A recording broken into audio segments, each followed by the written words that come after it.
వచ్చే ఏడాది గోదావరి పుష్కరాలు జరగనున్న నేపథ్యంలో మంచిర్యాల జిల్లా చెన్నూరులో పుష్కర ఏర్పాట్లను కార్మిక శాఖ మంత్రి వివేక వెంకటస్వామి పరిశీలించారు.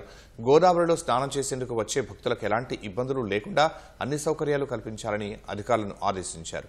ఏర్పాట్లను కలెక్టర్ కుమార్ దీపక్తో కలిసి పరిశీలించారు. మన చెన్నూరులో సుమారు 1,00,000 మంది ఇక్కడికి వస్తారు భక్తులు. వారికి సరైన ఫెసిలిటీస్ చేసే అవసరం ఉన్నదని చెప్తే ముఖ్యమంత్రి గారు తక్షణమే ఒప్పుకొని దీన్ని టైర్ 1లో చేయడం జరిగింది. ఈ టైర్ 1 వలన ఇప్పుడే ఈ స్పాట్కి వచ్చి ఎక్కడెక్కడ ఏమేమి కట్టాలి, ఎందుకంటే ఇంకొక సంవత్సరం ఉంది.